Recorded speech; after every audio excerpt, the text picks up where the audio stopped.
اعوذ باللہ من الشیطان الرجیم بسم اللہ الرحمن الرحیم وبہ نستعین وهو خیر ناصر ومعین اما بعد فقد قال الامام الحسین علیہ السلام انی لم اخرج عشرا ولا بطرا ولا مفسدا ولا ظالما۔ قیام امام حسین علیہ السلام کے اسباب اور عوامل سے متعلق گفتگو کا سلسلہ چل رہا تھا، اور اس سلسلے میں آج 5واں جلسہ ہے۔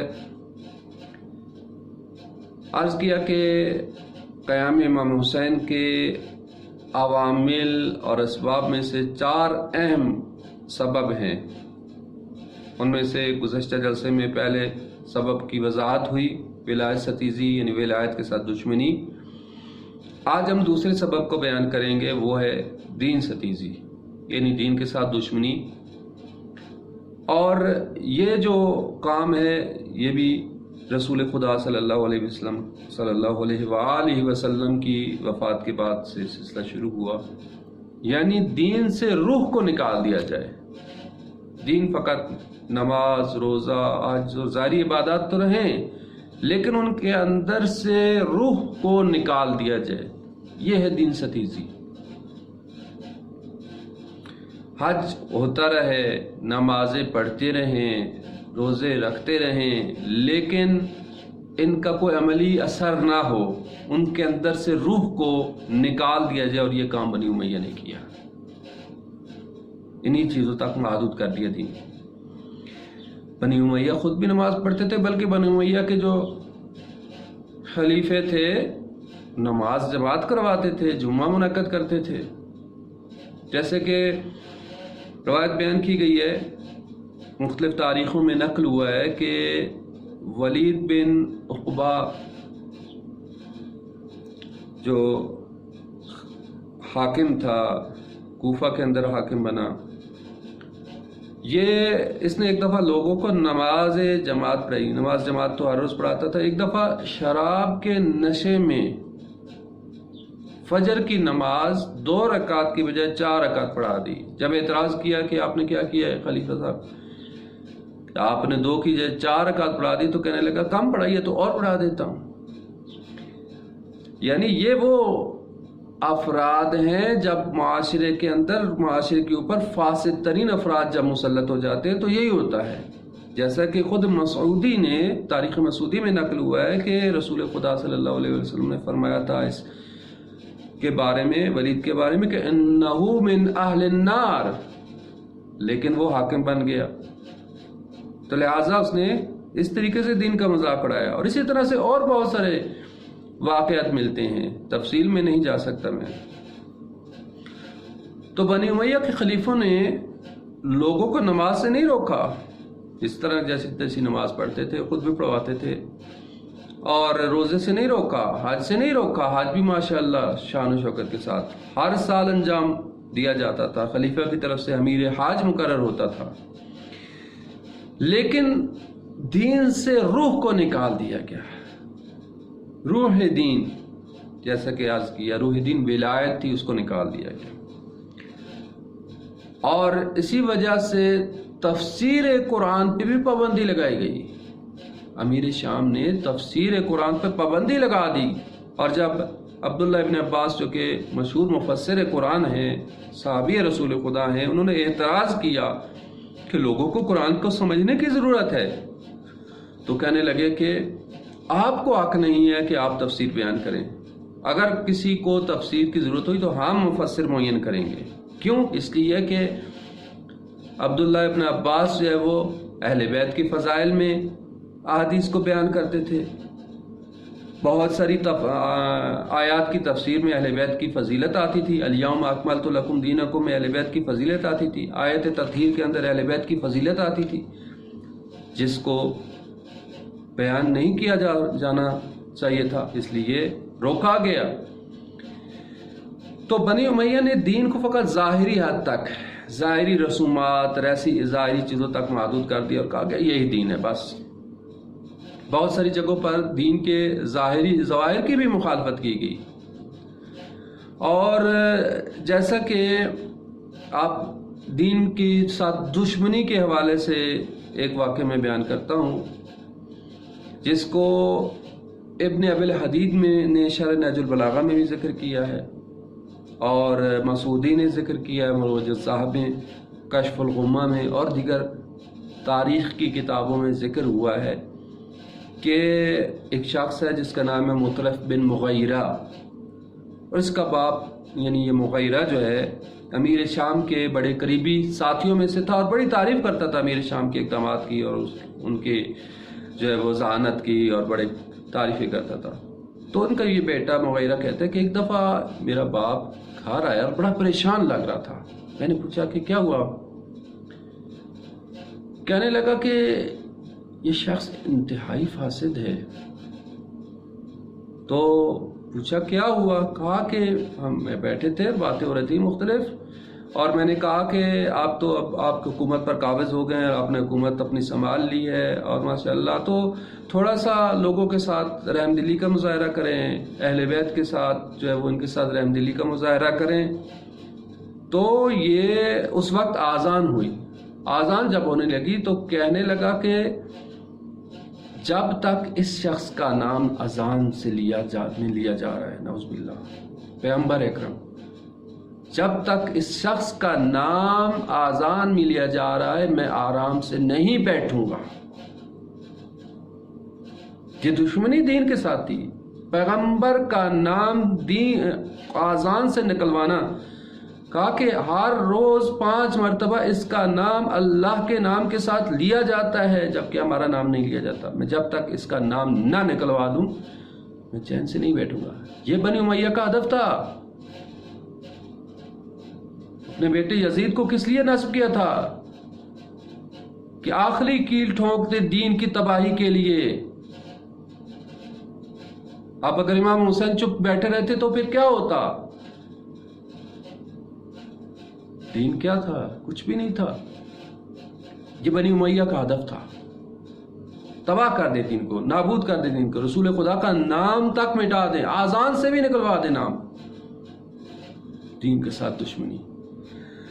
تو لہذا دین کو بے روح بنا دیا گیا، بے مقصد بنا دیا گیا، دین کے اندر بدعتیں ایجاد کی گئیں، لوگوں کے عقائد کو مسخ کر دیا گیا، ہزاروں کی تعداد میں احادیث کھڑی گئیں۔ ایک طرف فضائل کی احادیث پر پابندی لگائی گئی، دوسری طرف احادیث کھڑی گئیں تاکہ لوگوں کے لیے دین مشتبہ ہو جائے، لوگوں کے لیے کو سمجھ بھی نہ آ جائے کہ حق کس طرف ہے، باطل کس طرف ہے۔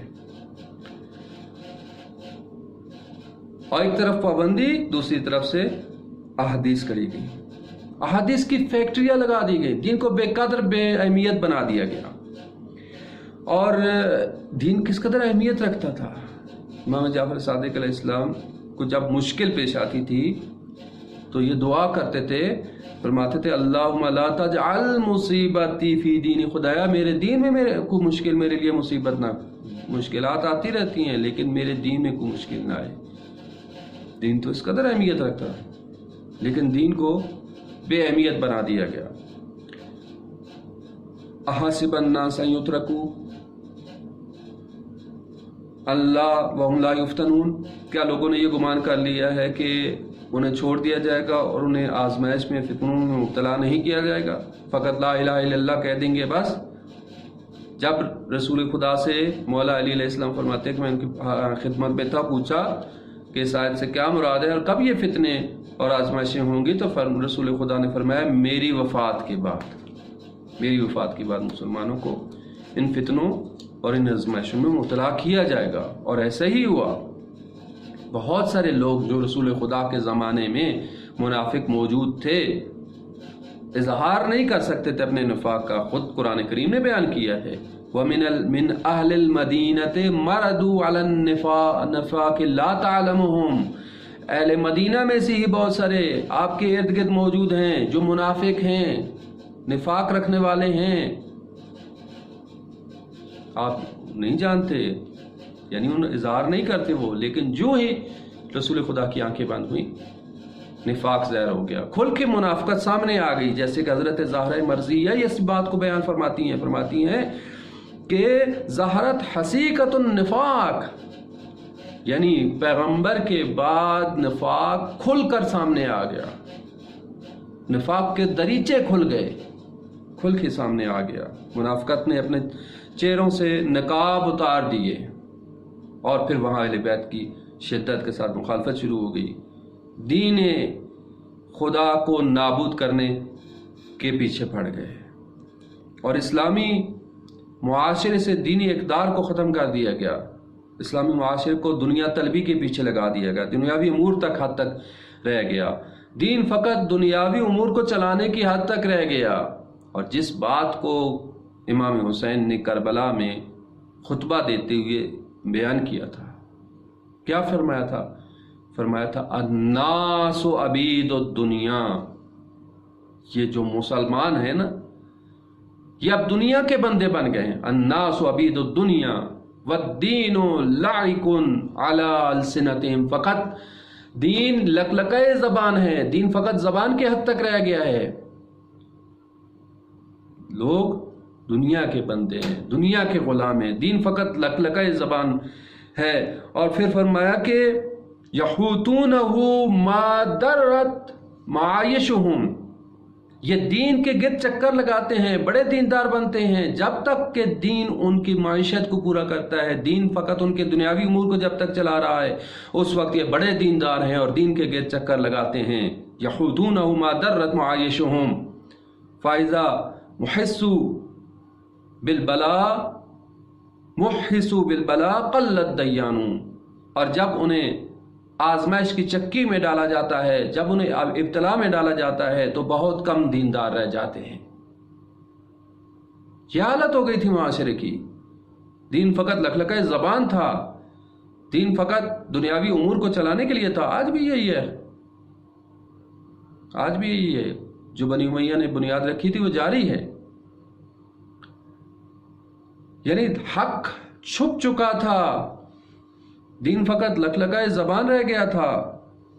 یہ 50 سال کے عرصے میں، رسول خدا کے بعد 50 سال کے عرصے میں دین کو اس دانے تباہی کے دانے تک بنی امیہ نے پہنچا دیا تھا، دین نابودی کے دانے پہ تھا، دین تباہ ہو رہا تھا، رسول خدا کی زحمتیں نابود ہو رہی تھیں، فقط ظاہری حد تک رہ گیا تھا دین۔ دولت کی لالچ میں اس حد تک دین پہنچ گیا کہ دولت کی لالچ میں لوگ فرزند رسول کو قتل کرنے کے لیے آ گئے۔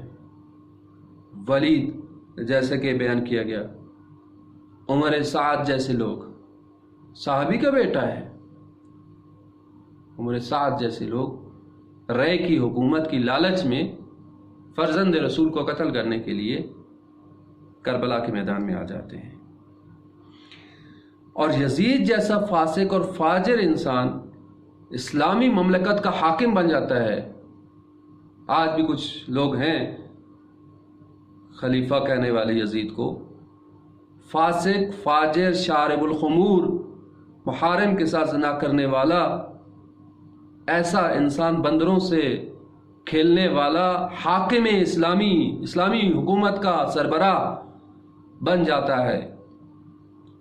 جیسا امام حسین علیہ السلام نے بیان کیا تھا یزید کے بارے میں کہ وَيَزِيدُ رَجُلٌ فَاسِقٌ شَارِبٌ لِلْخَمْرِ، یزید فاسق ہے، شارب الخمر ہے، اور قاتل النفس المحرمہ، وہ محترم اور حرام جن کو قرار دیا گیا ہے، جن کو قتل کرنا ان کو حرام، ان محترم نفوس کو قتل کرنے والا ہے۔ معلن بالفسق، فسق و فجور کا علناً اعلانیہ طور پر انجام دینے والا ہے۔ فرمایا کہ مثلی لا یبایع مثلا، مجھ جیسا اس جیسے کی بیعت نہیں کر سکتا۔ حسین کو جا، یزید کو جا، فاسق، فاجر، شارب الخمور، اور فرمایا وَلِلْإِسْلَامِ السلام اذ بُلِيَتِ الْأُمَّةُ بِرَاعٍ مثل یزید، کہ جب امت یزید جیسے حاکم میں مبتلا ہو جائے، اذ بُلِيَتِ الْأُمَّةُ بِرَاعٍ مثل یزید، تو پھر اسلام کا فاتحہ پڑھ دو، اسلام نابود ہونے والا ہے۔ یزید جیسا حاکم اسلامی مملکت کا سربراہ بن گیا ہے، اور اسلام نابود ہو رہا ہے۔ عزیزان محترم، بس یہ کام بنی امیہ نے کیا، دین کو تباہی کی طرف لے گئے، دین سے روح کو نکال دیا، دین فقط ظاہری رسومات کی حد تک رہ گیا، دین کے تقدس کو پامال کر دیا گیا، دینی احکامات کی مخالفت کی گئی۔ اب ایسے میں جب دین تباہی کے دہانے پہ پہنچ گیا تھا تو فرزند رسول ہی تھے جو دین کو بچانے کے لیے آگے بڑھے۔ تو دوسرا بڑا سبب واقعہ کربلا کا، دین کی مخالفت، دین کو نابودی کے دہانے پہ لے جانا، اور جو کام بنی امیہ نے کیا جس کی وجہ سے امام حسین علیہ السلام کو قیام کربلا کرنا پڑا۔ خدا تعالیٰ ہم سب کو امام حسین علیہ السلام کے قیام کو سمجھنے اور ان کے مشن پر گامزن ہونے کی توفیق عطا فرمائے۔ والسلام علیکم ورحمۃ اللہ وبرکاتہ۔